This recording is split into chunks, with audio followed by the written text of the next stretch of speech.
Hello, welcome back to my channel. Mungkin pernah terlintas di pikiranmu, ini corona kok makin banyak variannya dari waktu ke waktu. Nah, pertanyaan yang menarik bukan? Lalu, kenapa sih kok makin banyak varian COVID-19 ini? Biar masyarakat kagak bosan apa gimana sih? Apa mau eksis terus? Hehe.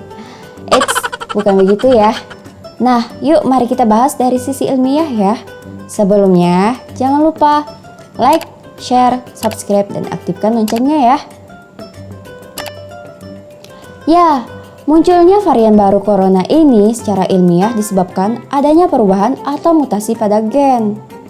Seperti yang kita tahu, bahwa corona memiliki sifat virus RNA seperti virus corona yang berevolusi dan berubah secara bertahap. Perbedaan geografis cenderung menghasilkan varian yang berbeda secara genetik. Peristiwa mutasi virus corona membuat sifat dan karakteristiknya berbeda dari virus induk atau virus awal. Ada yang lebih cepat menular, ada yang memiliki tingkat keganasan lebih lemah, dan sebagainya. Kemunculan varian baru virus corona diawali dari tidak terkendalinya kondisi pandemi. Saat penanganan dan penyebaran virus tidak sebanding, maka banyak pihak yang kewalahan. Nah, saat itulah infeksi semakin banyak. Semakin banyak virus menginfeksi manusia, artinya dia semakin banyak yang bereplikasi di dalam tubuh manusia. Dan bisa saja bermutasi menjadi varian baru. Ketika menginfeksi manusia, suatu virus menempel pada sel, memasukinya dan menggandakan RNA untuk menyebar ke seluruh tubuh si manusia. Tapi, dalam penggandaan RNA ini bisa terjadi kesalahan sehingga RNA baru yang terbentuk berubah dari aslinya.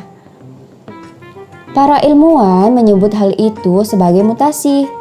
Tindakan itu dilakukan virus sebagai proses adaptasi ketika dia ke dalam tubuh masuk pada lingkungan yang baru.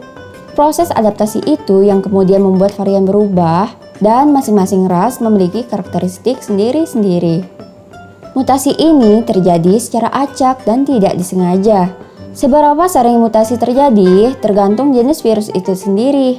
Namun, menurut penelitian, virus corona bermutasi 4 kali lipat lebih lambat ketimbang influenza. Layaknya seleksi alam pada makhluk hidup, virus juga mengalaminya. Virus secara teknis bukanlah makhluk hidup karena mereka butuh inang untuk dapat bereplikasi.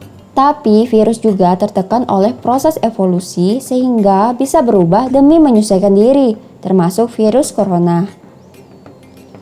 Sistem imun manusia menggunakan sejumlah taktik untuk melawan virus corona. Virus akan berusaha menghindari perlawanan sistem imun, menggandakan diri, dan menyebar ke manusia-manusia lain.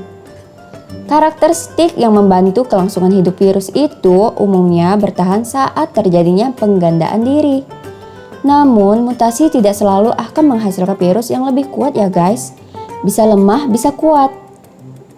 Nah, bagaimana efektivitas vaksin terhadap virus corona yang bermutasi tersebut? Tentunya, untuk mengukurnya dengan penelitian ya guys. Penurunan efektivitas terhadap varian-varian baru corona pada vaksin AstraZeneca disebut juga terjadi penurunan. Namun, para ahli belum bisa mengambil kesimpulan karena menunggu beberapa hasil penelitian lainnya. Nah, semakin banyak yang terinfeksi, maka kemungkinan virus bermutasi semakin besar ya. Begitu juga dengan efektivitas kekebalan vaksin terhadap virus tersebut. Nah, bagaimana menurutmu pembahasan tersebut secara ilmiah ya? Terima kasih sudah menonton video ini. Jangan lupa like, share, subscribe, dan aktifkan lonceng notifikasinya ya. Dadah!